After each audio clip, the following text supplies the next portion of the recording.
to their members, and you'd certainly expect them to act if any of their members are owed money by an employer. What's questionable is the way one major union in the building industry has been going about it.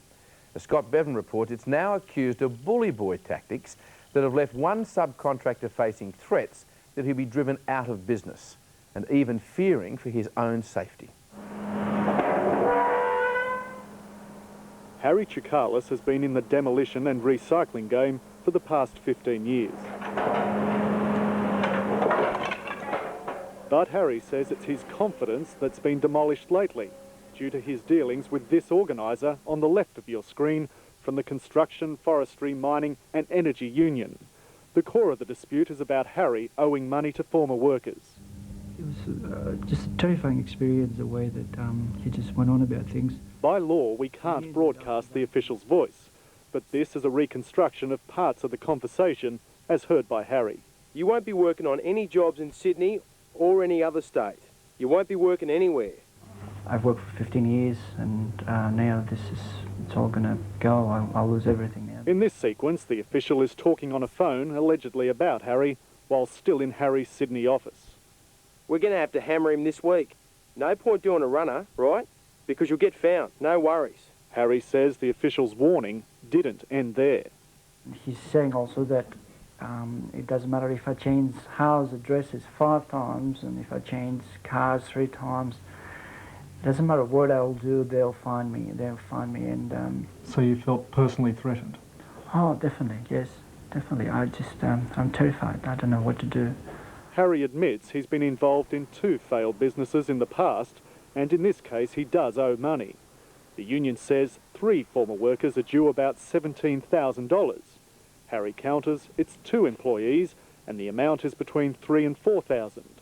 He says even though his business has been going through tough times, he told those workers he'd pay them. I just stayed right from the beginning. I told these people, please just give me a little bit of time. I need about a week to just get the money together.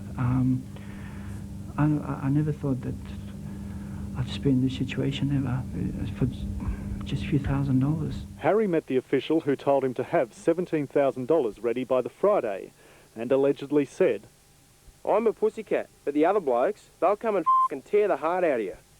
By the time the official returned, Harry didn't have the money. He says he'd just given an $11,000 cheque to his finance company for equipment repayments to keep the business going.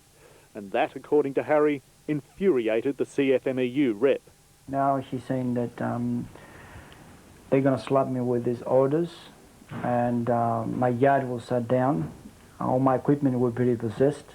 Clearly it's intimidation. The threat of loss of contract because a contractor is not doing the right thing in the eyes of the union, I think could only be described as intimidation. Brian Seidler from the Master Builders Association is used to standing in the middle of disputes between contractors and the union and helping settle them. But he's still surprised by what he's learnt about this altercation. There's no reasonable reason for that type of approach. If the union has a problem with the contractor, then it's a matter of sitting down with them and going through the dispute settlement procedure. Simple as that. It's wrong. I think it's totally un-Australian, unacceptable to the Australian community. Federal Workplace Relations Minister Peter Reith.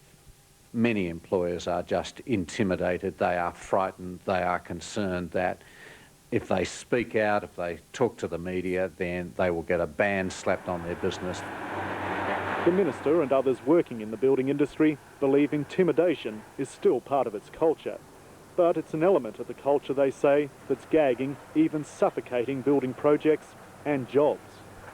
Big builders, small subcontractors, they're all terrified about having problems with the union and having the sites closed down, and there's nothing much that can be done about it. Peter Reith says something is being done about it, with his department investigating thousands of complaints on all matters from building sites, and the government's Office of Employment Advocate will be enforcing an industry code of practice. But he says solutions can be found on the sites themselves. Part of the answer is that the employers have got to finally take a stand and no longer accept what are unacceptable practices in the industry. Oh, no, don't go that far. Just from the traffic light. For now, Harry Chikalis is wondering about his own future in the building industry, wondering if he even has one. Look, I think that they're going to go... Why have you decided to speak out? I think that it's important that this thing, people know about what's happening, and I'm not scared anymore. I've always just been so scared about these unions and what they're going to do, but I'm not anymore. Scott Bevan reporting there. And since we started filming that report, the CFMEU has taken that dispute with Harry Chikalis to the Industrial Relations Commission, the proper place for resolving such matters. We're told the union rep you saw talking to Harry is, quote, a temporary official who has only been with the union for 8 weeks, and he's now been counselled about his behaviour. Meanwhile, Harry Chikalis says he's happy to let the Industrial Relations Commission settle the question of just how much he does owe his former workers. After the break, why it's never too early to teach our children how to read and write.